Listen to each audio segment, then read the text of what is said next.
this is the kind of methodology that is used. So what we're saying now is that if you want to improve the safety further, you're going to have to eliminate the overlaps and gaps and the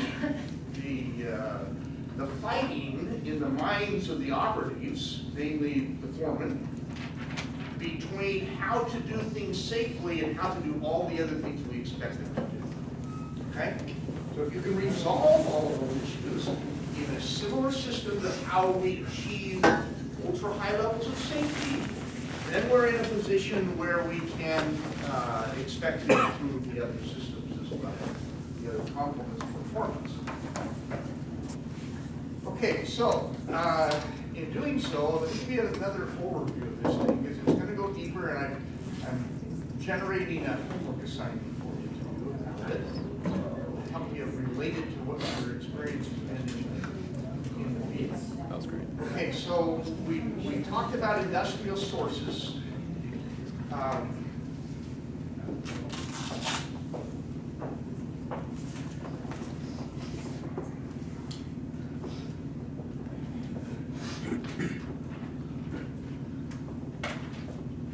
Okay, and that you really needed to go into the industry and get industrial sources. If I was well, let me just give you an example. Suppose you're walking across the job site and you see rebar that's installed, ready for the concrete to be poured. And let's say it's all rusty. And you look at it and you say, oh, wait a minute, you can't pour that, it's all rusty.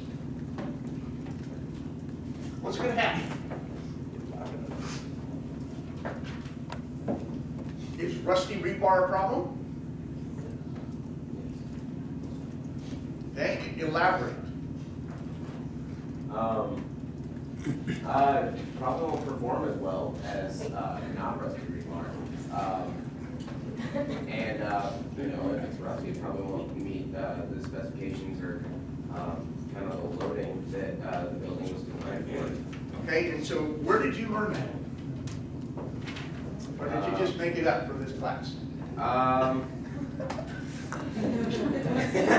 As far as rust goes, probably chemistry. You learned that there was rust, that rebar will rust in chemistry. Where did you learn that rust was a problem with rebar in a poured concrete system?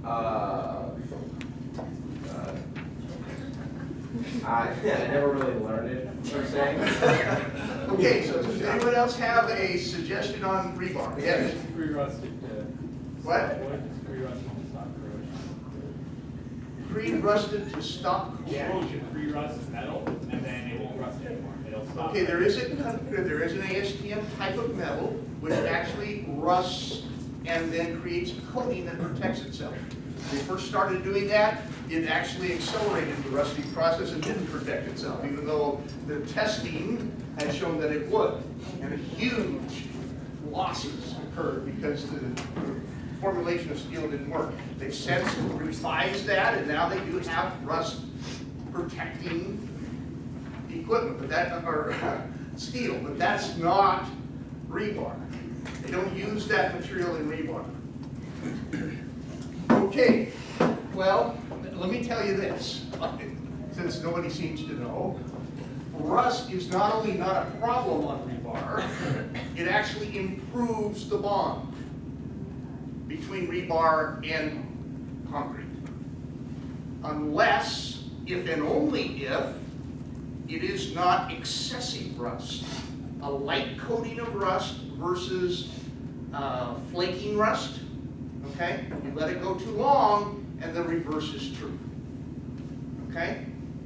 Now, if you don't know that, and you shut down a process on the site because it's got rust on it, what kind of credibility does that give you?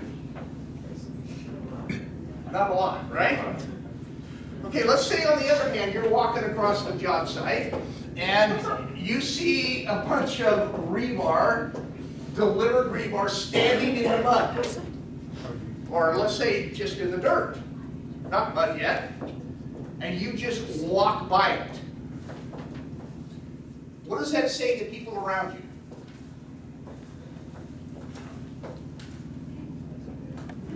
That's okay, right?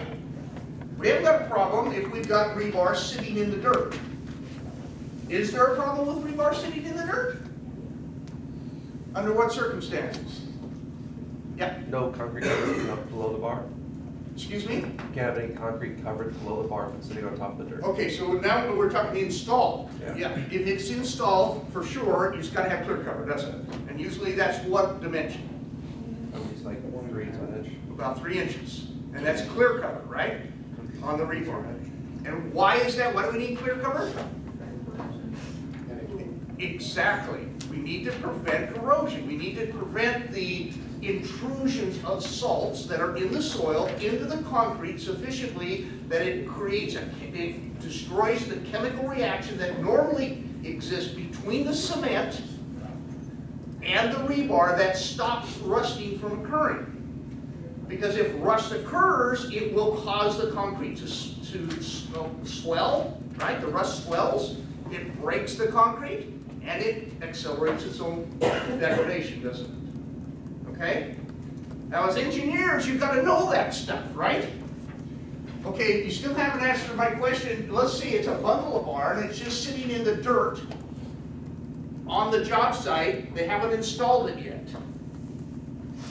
Is there a problem with that?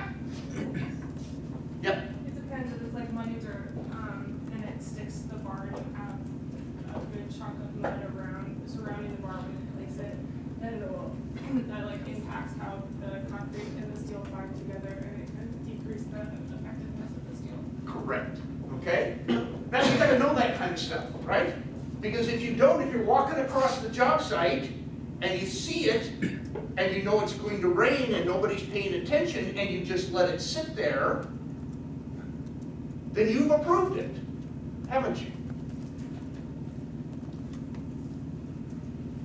Okay, so what I'm saying is you need to become expert on a lot of things. Whether it's concrete or whether it's installing drywall, if you're going to effectively manage drywall installation, even though it's not with your own crews, you need to be reasonably knowledgeable about drywall installation. Which means you gotta take some time to work with a drywall crew. Walk like they walk, do what they do, think like they think. And have them instruct you while you're doing it about what makes a difference to them when they arrive on the job site so they can be productive. And what about the transition between them and all the other trades? Like how about the electrical or all kinds of other stuff that go on top of the drywall or underneath it? When is drywall finished appropriately so that it can be painted? How do you tell?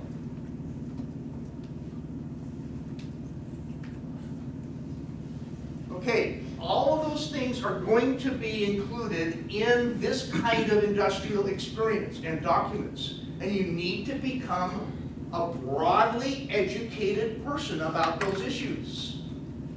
If you don't, you're not going to have credibility on the site, and you're going to let things go that shouldn't be let go, or ignore them when they're sitting in the dirt. Or you're going to say things like, hey, you know, you can't do that with the rebar because it's got rust on it. Okay? So you've got to understand this kind of stuff in order to effectively manage, and you have to build it into this kind of information that is provided to project team members. Okay, then you've got to go through the process of assuring that the plan includes specifics about what's going to be done so that the project can be successful. Once you get that done, you need to make sure that this plan is being executed task by task on the project site, consistently and reliably. And you have to set up a system that measures all of that. That's this thing down here. You've got to check. That is, you have to set up key performance indicators. What are you going to measure? You've got to audit these plans. You have to audit the translation of those into work packages and their sequencing. You have to generate what the benchmarks are for your projects. You have to know whether your project is doing well or not. Long before the accounting comes through and tells you that you're over budget, because it's too late, you've already spent the money. Okay? Now, just like it's too late if you have an accident, because you haven't set something in place that identifies and creates a communication system that you can rely on to have people that see that the safety system is not properly planned or executed, and identifies that when it's happening before the incident occurs. The same is true for quality, the same is true for productivity. You have to get that understanding in the minds of people doing it before it happens. Okay, so all of that, the buy-in, the stakeholder buy-in and so forth is necessary to do that. Now when you go through that, what you're going to do is you're going to find that most of the stuff is probably going to be well planned and executed. But you're going to find some gaps between what is and what should be. And it's at that point that you go back and you begin to ask questions. Why is that? Did we not plan it well? If we didn't plan it well, did we give them the information they needed to do to plan it well? Are they not translating it into work packages? Are they not executing the work packages according to the task plans? You've got to identify where the breakdown is, and then come back with the solutions on how to fix that. That's a rapid continuous improvement process. It doesn't happen at the end of the job. It's not sufficient for you to have a meeting at the end of the job and say, well, how did it go? Is that going to control safety? Is that going to improve safety? No, not appreciably. It's too late. It's way too late. You need to do it task by task by task. Well planned, executed, evaluated. Evaluate the people, develop the relationships, have the conversations that develop trust, that develop an understanding of what needs to be done differently to improve. And about 5% of the time, you need to be thinking about how to improve beyond what you normally do with the expectations and experience that you have.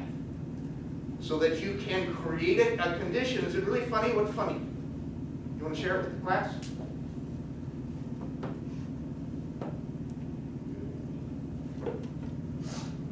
No.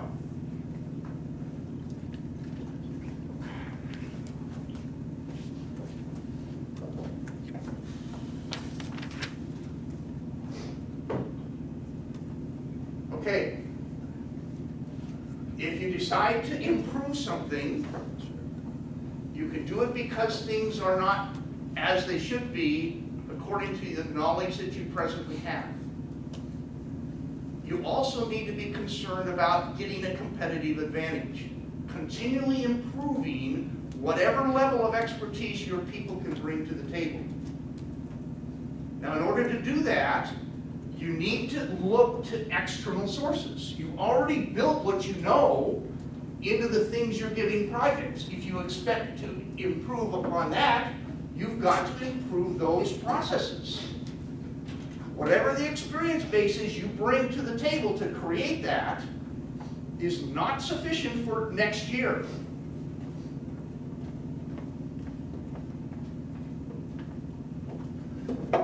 Okay, so what I've provided for you here in the handout is a listing of some areas that you can go to explore beyond the norm of what is available through industry sources,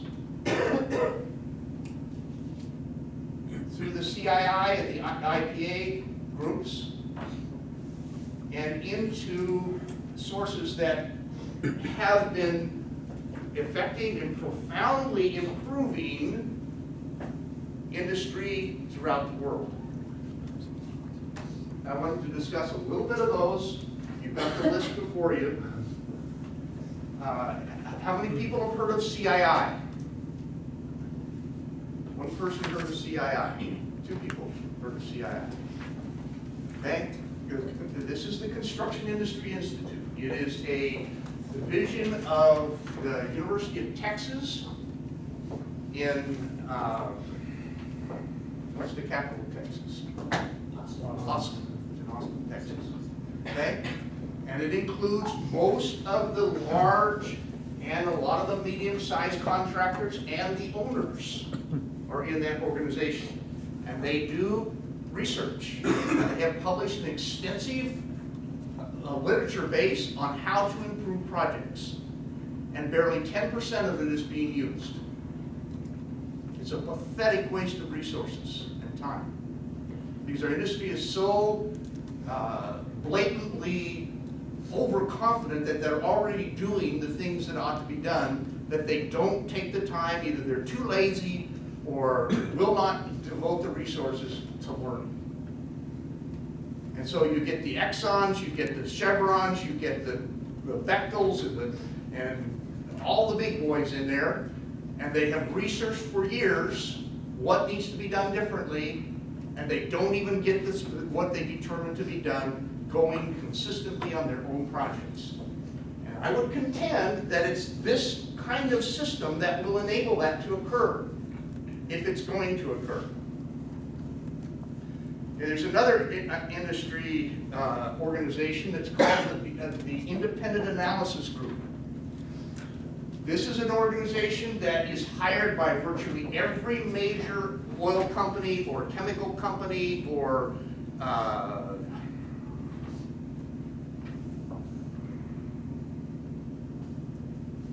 process company in the world.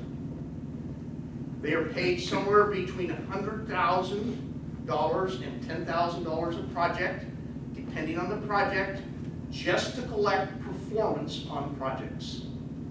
Collect the data at various stages throughout the design, throughout the procurement and the delivery and the performance of the project for the next 3 years afterwards. They have a database that is unparalleled anywhere else in the world. So projects get a grade, a scorecard.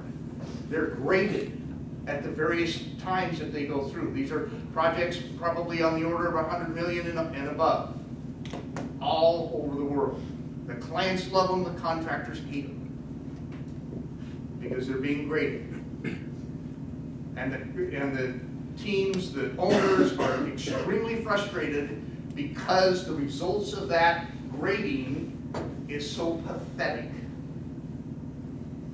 Yes? Do the owners pay for that? They do. Okay, so anyway, tremendous volume of publications and knowledge that's available. Okay, we have stuff that we have here at Purdue, both what I manage as well as what Macaran manages. Yes? Do you think that, like in your personal opinion or from like your studies of like when you're talking about the big companies not utilizing data or the information they come up with to benefit projects, do you think that has to do with the, I don't want to just say the culture, but the culture of the fact that a lot of them will bring in people from the day they get out of college and cultivate, like those big companies will essentially bring you in and cultivate you to be their person, and like you learn from the guy before you and the guy before you in that company, and it's not like you have any other experience with anybody else, and it's like you can't come in and challenge, or do you think it's a different reason that's doing that? Because you see I would say everybody in our class has seen the complacency, especially if you work for a big company, by like 70% of management. Like they are complacent to make a difference or change, like they follow their book, they go to work for 10 hours, and they'll work overtime, but like that's because they're just trying to make their But minimum. little actually improves. Yes. That's correct. And we've created a culture in our industry where that's okay. We don't have to improve. And there are very strong cultures in some organizations that are promulgated because, in fact, sometimes they are very good relative to the competitors. Okay? You get the Exxon Mobils, for example, and you look at their grade cards relative to Chevron or Saudi Aramco, and you're going to see a profound difference. Not consistently, but overall, their performance is much better than their competitors. And so they get a culture going there of already knowing and being the best there is.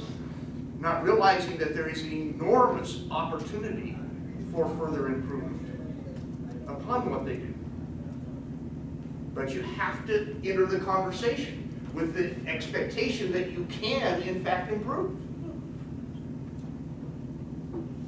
Okay, you look at the Edward Deming Institute. These are organizations where people will, you look at the one for Design for Assembly, for example. You go to that institute, you're expected to bring something in to improve. It might be a transmission. Okay, you've got the design for the transmission, you've got the parts built. Now we want to improve how we're going to assemble this thing. They go to Boothroyd and Dewhurst. With that information, they walk out with a cost of assembly that's 30%. Routinely, 30% of what they walked in with. You think there's a few lessons we could learn there? Oh my gosh.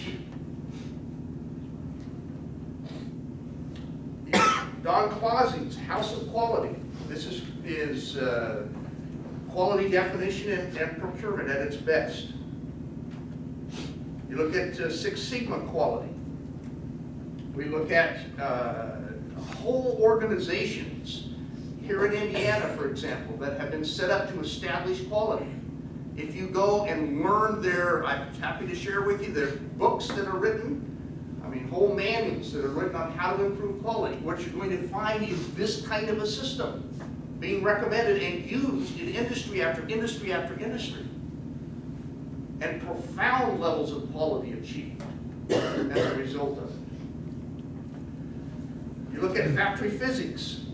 We have fabrication plants that we often set up on large projects, and sometimes even on smaller projects.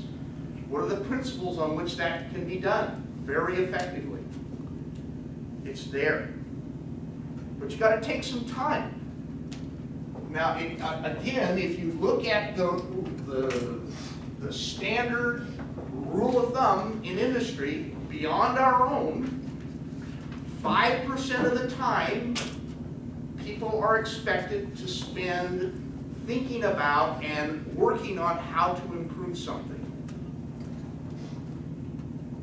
instead of just executing over and over and over again and letting things go the way they normally do and expecting, well, that's the best that can happen. Because it isn't. Not even close. Okay, you go to the Kaizen. This is the people, Chihiro Nakao and his teams that trained me. These are the people that saved Boeing. These are the people that have profoundly improved shipbuilding, custom ships. We're talking about 40, 50, 60, 70% reduction in net cost of buying a custom ship relative to our own expertise in our own ports, in the U.S. and Canadian ports. They stole the market. There's people overseas. I know many of them that are going after these things big time. If you think this industry is going to be the same in 10 years from now, you got another thing coming. It's not. Right now, if I'm a U.S. national, or at least 4 years ago when I was involved in that, as a U.S. national, I would be paid a 10% premium if I went on a job site relative to the UK or somebody from from Australia or other developed nations with the same credentials and experience. We had a competitive edge. If I was from Bangladesh or any number of undeveloped nations, I would expect to get maybe 40% of what a U.S. national would get. Okay? That is going away. You know who our graduate students are? They're Indians. They're from people all over the world. You know what? There's 2 U.S. nationals among them. That makes me so angry I could spit.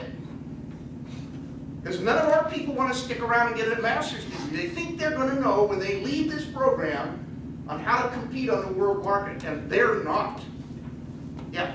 One of the things that they say, a lot of the grad students have said, is that it's valuable to go in and do work experience for 5 to 10 years and then get a master's degree. Because then you can applicably, like, I mean, we have experience in our internships, but we have enough to like tactically like look at and analyze things during a graduate program and see like where things would be really be beneficial or could change. And those 2 U.S. nationals are experienced. They're both from the U.S. military. And they both are married, have families. They have a lot of experience. And they came back. I did the same thing. I came back 14 years after I left with a BS. And came back with a family of 4, 5. Cost me $90,000 to get a PhD. So if you want to get a graduate degree, you're going to have some pretty good sized bucks in your pocket. Maybe you can, make that kind of money by the time you come back. I don't know. And that's been, I don't know, 20 years, 25 years. Okay? So it's not easy. It can be done. But I would recommend that you get as much education as you can from the outside. Now, some of you can't afford to stay on longer. I don't know. But I can tell you, the world's changing. If you think the company you go to work for is going to be in business in 10 years, you know what the probability of that is? I don't care whether your dad owns it or not. There's a lot of consolidation going on at the top of this industry.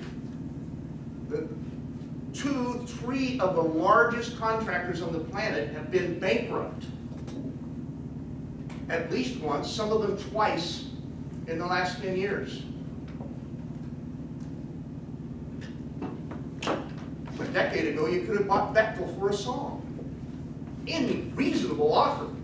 The Bechtel family was so sick and tired of the losses that they would have sold Bechtel for a song. KBR was divested from Halliburton. Halliburton had bought Kellogg, had bought KBR, told them they had to get married. They got married, and the losses continued. And finally, Halliburton said, we're not even going to try to sell you. Just go away. And they divested themselves of the company. Anyway, oh my gosh, there is a lot of consolidation going on. There are companies that come over here and buy U.S. companies.